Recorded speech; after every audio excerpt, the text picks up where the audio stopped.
নমস্কার, আমার নাম সার্থক। আর আমি বিদ্যা।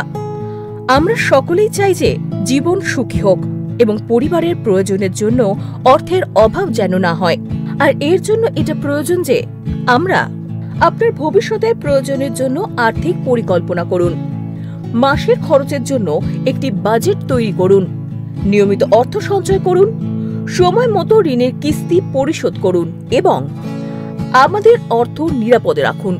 সুতরাং এই বিভাগে আসুন আমরা কিছু আকর্ষণীয় গল্পের সাহায্যে শিখি কেন সংরক্ষণ করা গুরুত্বপূর্ণ এবং ব্যাংকে সঞ্চয় করার সুবিধা কি।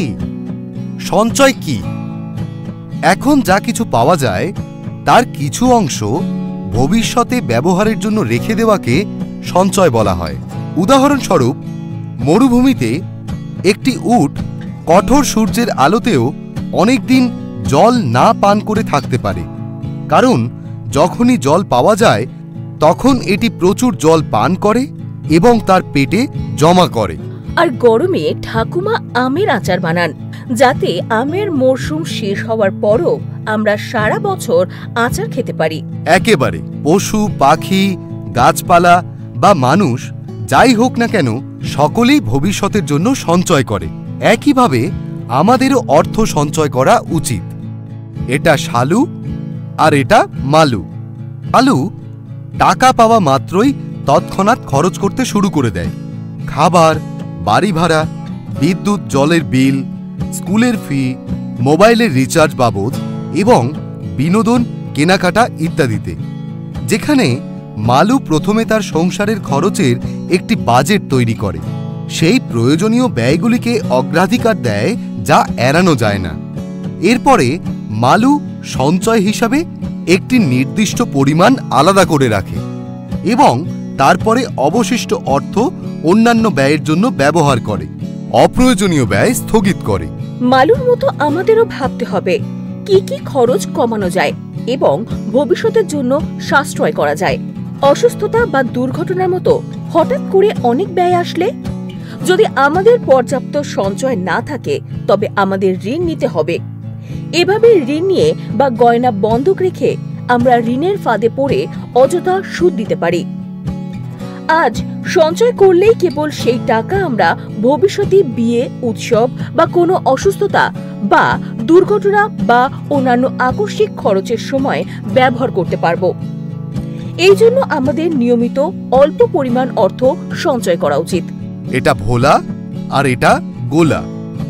সঞ্চয়ের গুরুত্ব বুঝে দুজনেই প্রতি মাসে কিছু না কিছু টাকা জমাতেন।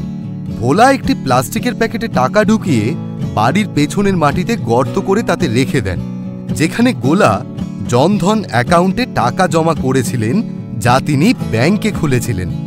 দুর্ভাগ্যক্রমে এই বছর বর্ষাকালে বন্যা হয়েছিল এবং গ্রামের প্রত্যেককে আরও উচ্চতায় নিরাপদ স্থানে সরে যেতে হয়েছিল।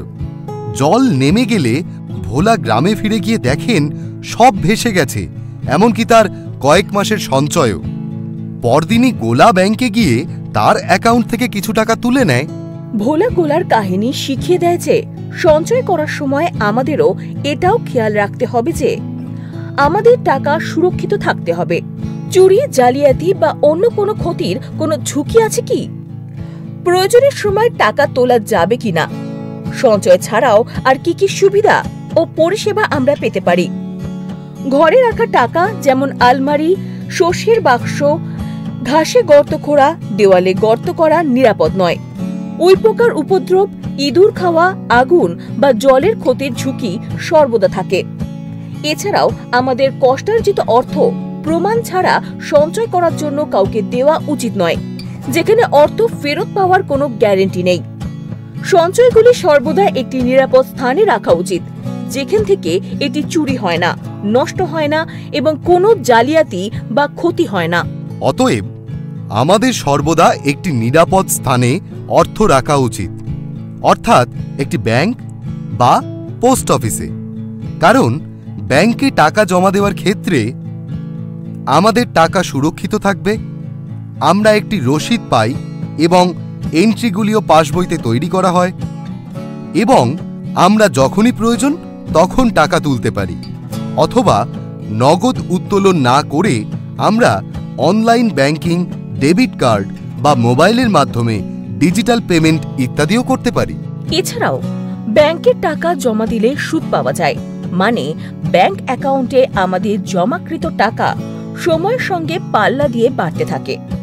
নিয়মিত লেনদেনের মাধ্যমে ব্যাংক অ্যাকাউন্ট সচল রেখে আমরা অন্যান্য ব্যাংক পরিষেবা এবং সরকারি প্রকল্পের সুযোগও পেতে পারি। একেবারেই। সংক্ষেপে এই অংশে আমরা এর গুরুত্ব শিখেছি।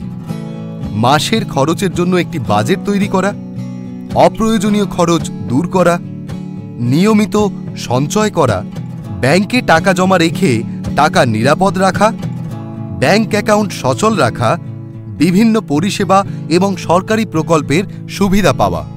এই বলে এই অংশটুকু শেষ করা যাক। নমস্কার। নমস্কার।